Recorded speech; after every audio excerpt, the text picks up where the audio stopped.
Bonjour à tous et bienvenue dans cette nouvelle vidéo où je vais vous présenter comment installer un contrôleur Wi-Fi Ubiquiti sur un serveur Windows et comment paramétrer un point d'accès Wi-Fi Ubiquiti UAP-AC sur un réseau SSID personnalisé. On verra également comment faire un réseau SSID sur un VLAN dédié. Donc on verra comment paramétrer le contrôleur, donc le logiciel qui permet de paramétrer l'ensemble de vos bornes Wi-Fi et comment paramétrer une borne. Alors dans mon cas, que je vais vous présenter, on va installer le contrôleur sur un serveur Windows. Alors à savoir que ce serveur peut s'installer également sur un serveur Linux ou macOS et également Ubiquiti fournit des machines, dédiées qui font office de contrôleur. Alors ça dépend de vos besoins, c'est à adapter.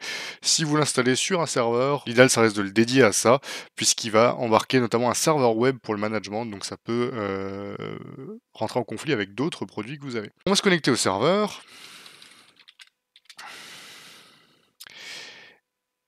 Et ici, je suis allé récupérer le contrôleur Wi-Fi Ubiquiti, donc sur ce lien-là que je vous donnerai en description, ui.com/download/unifi.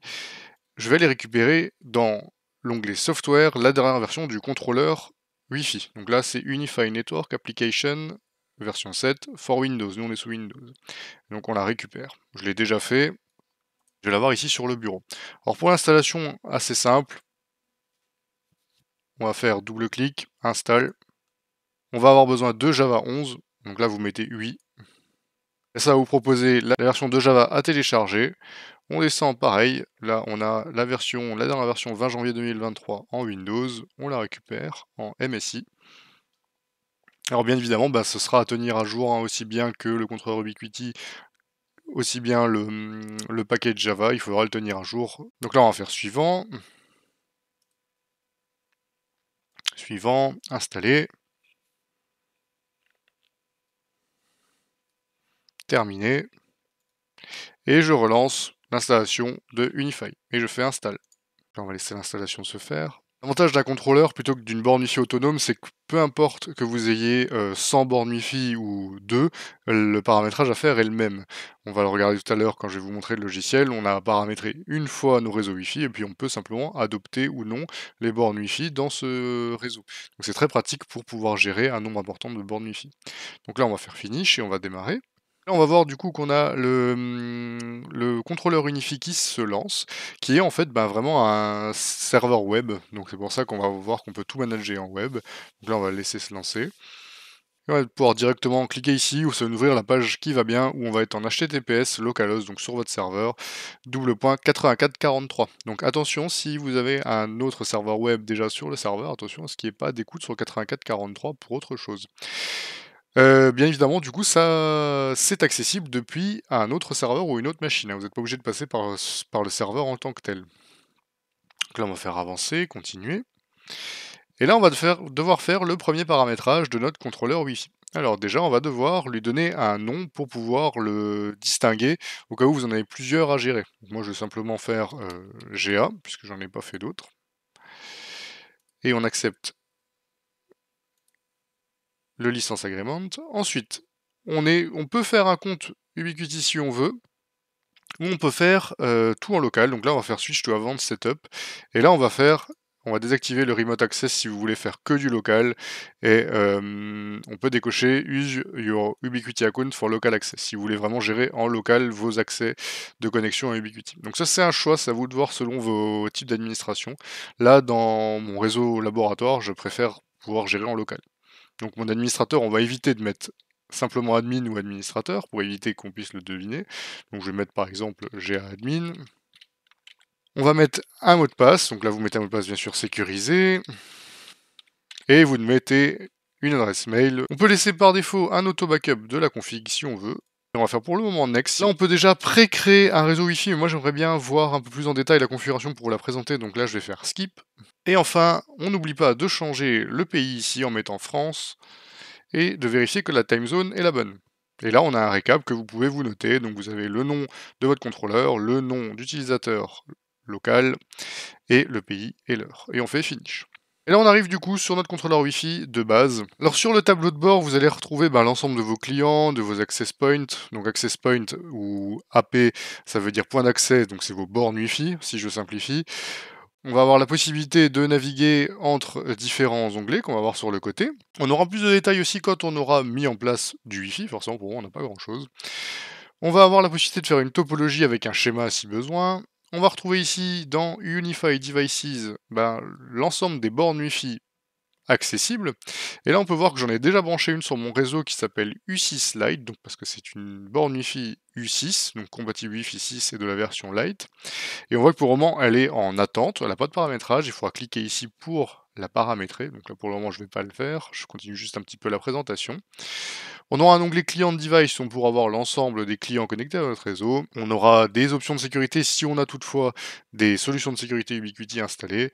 Et on aura du détail sur la performance Wi-Fi. Donc c'est un contrôleur assez performant en termes de statistiques et en termes de paramétrage. Alors maintenant, en termes de paramétrage pur, comment faire pour paramétrer la borne Wi-Fi? Alors déjà, le but, ça va être de l'adopter. Donc c'est le terme pour pouvoir gérer ou manager une borne Wi-Fi chez Ubiquiti, c'est Adopt. Donc là, je vais retourner dans la borne Wi-Fi, je vois ma borne Wi-Fi ici, je vais faire click to adopt, tout simplement. Et là, on va me proposer Adopt Device, je fais Adopt Device. Voilà, donc là, notre borne Wi-Fi est en train d'être adoptée, on peut le voir ici. On voit qu'elle est démarrée depuis 25 minutes et on voit qu'il y a une mise à jour de firmware qui est en train de se faire. Donc encore une fois, c'est très pratique quand on est en gestion contrôleur d'une borne Wi-Fi, c'est qu'on va pouvoir gérer les firmware par exemple de nos bornes Wi-Fi de manière automatique et de manière globale, centralisée. Donc très pratique. Là, pendant qu'elle fait sa propre mise à jour, je vais la laisser tourner, parce que ça m'empêche pas de me servir du réseau du contrôleur Wi-Fi. Et je vais pouvoir aller dans Settings pour paramétrer mes différents réseaux Wi-Fi. Donc là, on voit que par défaut, je suis dans l'onglet Wi-Fi. Donc c'est là où je vais pouvoir créer mes différents réseaux Wi-Fi. Et je vais pouvoir déjà en créer un tout simple qui sera accessible par tous si je le souhaite. Ce réseau Wi-Fi là, il sera accessible par n'importe qui se connecte au réseau Wi-Fi. Je vais l'appeler GA interne par exemple, parce qu'on va imaginer que c'est pour mes clients internes. Je vais mettre un mot de passe. Et je vois que par défaut, il est sur le réseau network défaut, puisque j'ai rien fait de particulier. Donc là, on va simplement laisser défaut. Et on voit ici que je retrouve l'ensemble de mes AP, donc de mes points d'accès. Si j'en avais plusieurs, si j'avais une centaine, je pourrais décider sur lesquels je décide de diffuser mon réseau Wi-Fi. Et si je vais dans Manual, je vais pouvoir changer pas mal de paramètres sur mon réseau Wi-Fi. Alors je ne vais pas tous vous les faire, mais globalement vous n'êtes pas obligé de diffuser déjà en 2,4 GHz ou en 5 GHz. Savoir que le 5 GHz va être plus rapide mais moins longue portée, 2,4 GHz plus longue portée et moins rapide. On va avoir d'autres possibilités, la possibilité de gérer un hotspot, donc un point d'accès avec portail captif pour pouvoir se loguer.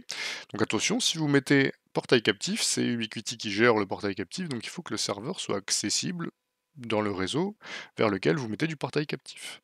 Après, on a d'autres options, ça dépendra de vos besoins. On peut retrouver notamment le fast roaming qui peut être utile pour les téléphones IP. Donc, ça dépend du matériel, mais il y a certains téléphones IP qui peuvent demander d'avoir du fast roaming, donc la possibilité de changer rapidement de borne Wi-Fi. En termes de protocole de sécurité, par défaut, on va être sur du WPA2. Bien évidemment, je vous déconseille de faire de l'open. On peut même passer sur du WPA3 si on veut.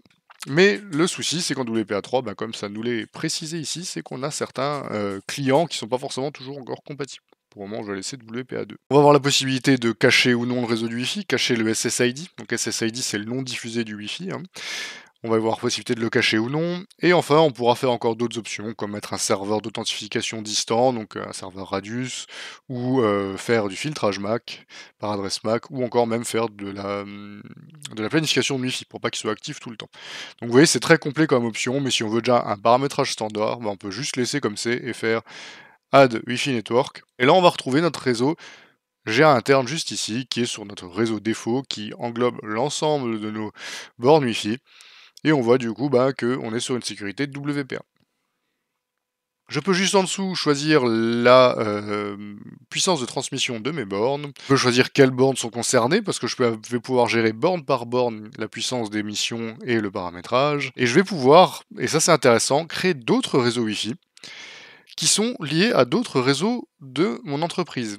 Alors je m'explique, vous avez par exemple un switch avec plusieurs VLAN. Vous avez par exemple le VLAN défaut, celui qu'on vient de créer, où on retrouve les clients internes, et vous avez créé aussi un VLAN, donc un réseau virtuel, pour les utilisateurs d'une autre société ou les invités qui vont vouloir se connecter. Alors, qu'est-ce qu'on va pouvoir faire? On va pouvoir simplement faire un nouveau réseau, Create New Network. On va pouvoir lui donner un nom, ce sera G1 invité pour moi, et on va devoir lui donner un numéro de VLAN tout simplement. Donc ça, le numéro de VLAN, ça va être le numéro de VLAN que vous avez créé côté switch. Donc pas oublier de taguer le numéro de VLAN sur le port de la borne Wi-Fi. Mettons que vous avez mis votre VLAN Wi-Fi public sur le VLAN 10, vous allez mettre simplement 10 ici, et on va pouvoir faire Add Network. Et là, j'aurai du coup un nouveau réseau qui s'est créé, j'ai à inviter. Bon, là, on n'a pas de détails simplement parce que c'est pas notre contrôleur Ubiquiti qui gère ces réseaux-là. Ubiquiti vous propose aussi des solutions de pare-feu, donc si vous avez des pare-feux si vous avez directement le pare-feu géré par le contrôleur Ubiquiti, ben vous allez avoir tous ces détails-là puisque tout sera géré par Ubiquiti, aussi bien switch que pare-feu. Là, dans mon cas, j'ai juste la borne Wi-Fi. Et si je retourne dans Wi-Fi, pour faire un nouveau Wi-Fi, que je peux appeler maintenant GA public, que je vais pouvoir soit mettre un mot de passe, soit ne pas en mettre, puisque c'est du public, et à ce moment-là, je mettrai du hotspot, donc un portail captif. Ah, dans notre cas, on va quand même en mettre un. Je vais pouvoir de nouveau gérer quelle borne Wi-Fi s'occupe de ce réseau, donc on voit que je peux même reprendre la même qu'avant. Encore une fois, quand j'ai plein de bornes Wi-Fi, du coup, très pratique. Et là, dans réseau, c'est là où je vais pouvoir changer, je vais pouvoir passer sur GA invité. Je peux laisser les paramètres par défaut si j'ai pas de particularité. Il y a quelque chose quand même que je trouve intéressant dans le cas d'un Wi-Fi public, ça va être ici de passer en manuel et de cocher le Client Device Isolation. Ça permet aux clients de ne pas se voir entre eux sur le réseau Wi-Fi. Donc ça sécurise davantage vos échanges. Puisqu'on va avoir plusieurs personnes, peut-être de sociétés différentes, qui vont se connecter à ce réseau-là, on va potentiellement pas vouloir qu'ils puissent communiquer entre eux. Attention, comme c'est précisé là, par contre, ça empêche de fonctionner certains équipements comme les Sonos, les Chromecast, ce genre de choses, tout ce qui fait de la découverte automatique sur le réseau Wi-Fi. Et là, on va faire du Wi-Fi Network comme tout à l'heure, et c'est là la force et la praticité, c'est qu'on va avoir nos différentes bornes Wi-Fi, encore une fois qu'on en ait une ou 10, qui vont être capables de gérer notre réseau Wi-Fi qui est sur le VLAN 10 et notre réseau Wi-Fi interne qui est sur aucun VLAN en simultané. Et en fait, en fonction du SSID, donc du nom de réseau Wi-Fi que vous allez sélectionner, vous serez connecté à l'un ou l'autre.